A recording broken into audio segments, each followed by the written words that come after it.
Hey everyone, and welcome back to the Secure Circuit. I'm your host, Cypher of Little Hacker Research Company.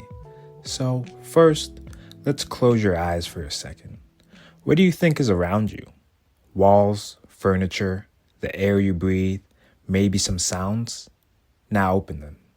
What if I told you that even in the quietest room, you are swimming in an invisible, dynamic ocean of information? A constant silent conversation happening all around us, all the time. This isn't science fiction. This is the real world, filled with radio waves. In our modern lives, wireless communication is so fundamental we barely even notice it. We interact with dozens, maybe even hundreds of devices every single day that rely on these invisible waves to function. And learning how to perceive them, well, it's like gaining a new sense. Today, we're going to take a deeper dive into the fascinating world of radio frequency, or RF, recon and spectrum analysis. Don't let all these technical terms scare you off. At its heart, this is about discovery. Just embrace it, soak it up like a sponge. It's about pulling back the curtain on the hidden wireless activity that powers so much of our world. So let's talk about some concrete examples. Think about the moment you arrive home. You probably use a key fob to unlock your car. That's RF. You might hit a button to open up your garage door. That's RF too. Often on a frequency like 315 or 433 megahertz. You walk inside. Your phone automatically connects to your Wi-Fi, operating on the 2.4 or 5 gigahertz bands. Look around your house. Do you have any wireless headphones, a Bluetooth speaker, smart lights or smart plugs controlled by an app, a baby monitor, a wireless weather station, maybe even a Ring doorbell? All of these devices are broadcasting and receiving radio signals. And it's not just in your home. As you drive around, you may pass by smart meters transmitting data, traffic sensors, cellular towers handling phone calls and data, GPS satellites overhead guiding navigation, even airplanes communicating with air traffic control. The air is alive with signals. Each type of communication uses a specific range of frequencies, their dedicated channel on the radio dial. Just like FM radio is in one range, usually around 88 to 108 megahertz, and AM radio is in another. And Wi-Fi sits up at 2.4 to 5 gigahertz, and cellular is spread across several bands. And those key fobs and garage key openers use lower frequencies, like we said, 315 or 433 megahertz. This organization prevents interference most of the time. The basic concept of RF recon is to become an active listener in this invisible world. It means using a tool that can hear these different frequencies and show you what's happening. It's not just tuning in to one specific station. It's like being able to see a visual representation of all the radioactivity across a wide range of frequencies at once. So you might see a burst of energy when someone uses a key fob, a steady signal from a baby monitor, or constant chatter from a busy Wi-Fi network. These signals aren't just noise. They have characteristics. A certain frequency, a specific strength, and often a pattern or modulation that carries data. Even without decoding the data itself, just seeing the presence and nature of that signal can still tell you a lot.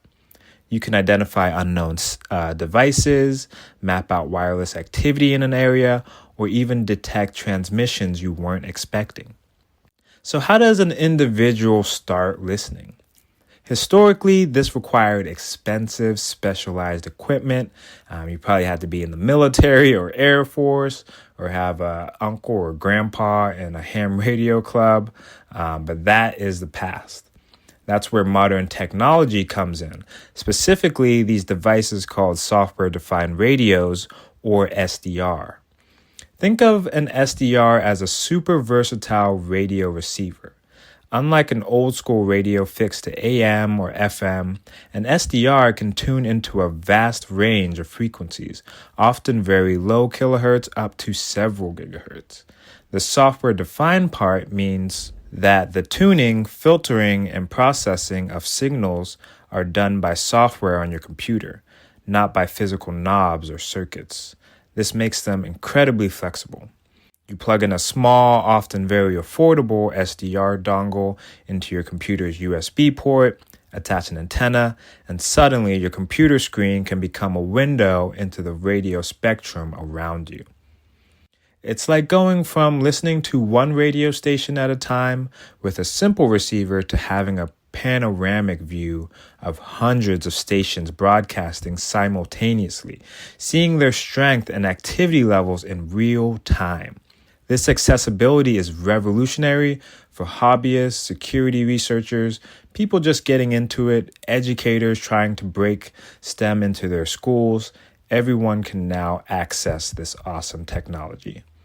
So this ability to see the invisible opens up tons of fascinating possibilities, particularly in the realm of cybersecurity and physical security testing.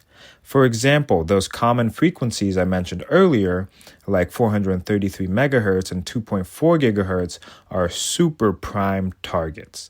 The 433 megahertz band is often used by simpler, less secure devices like wireless doorbells, alarm sensors, and yes, some car key fobs and garage door openers. So the 2.4 gigahertz is incredibly crowded with Wi-Fi, Bluetooth, even drones, countless smart home gadgets like our Ring cameras, wireless cameras, and all that, presenting a huge attack surface. So in my work, I've developed tools and especially tools designed to interact with these signals on specific frequencies. These cybersecurity gadgets aren't just for listening. They allow for analysis and, in controlled testing environments, the manipulation of these signals. This can mean things like capturing a signal and replaying it, useful for testing simple open commands, or crafting specific packets of data to see how a device responds. This kind of hands-on testing is crucial for understanding the security or lack thereof in the wireless devices we rely on daily. Are they vulnerable to simple replay attacks? Can their communications easily be intercepted, disrupted, or jammed? So exploring the RF spectrum with these tools can reveal some eye-opening things. You might discover devices transmitting data you didn't even know were there. That's one way how you could find, for example, GPS trackers, because they transmit certain cellular signals to replay back to their host device. You might see the patterns of systems you never thought about interacting with wirelessly. Could you potentially track the flight paths of planes overhead by listening to what they call ADS-B transmissions? Absolutely. And people do that with really affordable, cost-effective SDRs. Could you see if a neighbor's wireless camera system is configured insecurely? RF analysis can definitely provide those clues.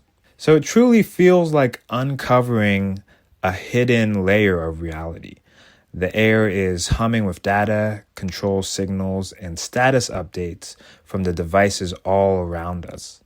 Learning RF recon gives us the ability to perceive this, understand it, and potentially interact with it, always responsibly and ethically, of course, while respecting privacy and legal regulations. The focus, especially when you're starting, is on observation and discovery. So we've only just begun to explore this fascinating world today. We've talked about the persuasive nature of radio waves, looked at everyday examples, touched on how we can listen in, introduced the game-changing potential of affordable tools like software-defined radios, and hinted at the security implications on common frequencies. So if this conversation has piqued any interest, if you're curious about seeing the hidden world for yourself, and if you want a practical step-by-step guide, I have been putting together a really accessible, extensive guide on RF recon and just going through everything head to toe. But always make sure to keep an eye on my Substack as I do more deep dives and share my research as I get deeper into the world of radio frequency. So I'm currently working on that ebook. I have a few other projects that I'm working on involving RF, especially AI drone detection using single board computers such as the Raspberry Pi, and also some offensive measures with radio frequencies using microcontrollers like ESP32. So make sure to stick around. This field is rapidly evolving, and the ability to understand and interact with the radio spectrum is becoming an increasingly valuable skill, whether it's for cybersecurity, electronics tinkering, or just pure curiosity. So if you're ready to start exploring the invisible world of radio waves, please stay tuned. The air is full of secrets, and the tools to uncover them are more accessible than ever before. So that's it. Another episode from the Secure Circuit. You can find more information on my Substack, and make sure to subscribe so you don't miss out for future episodes as we dive deeper into specific signals and techniques. I'm Cypher. We'll see you later.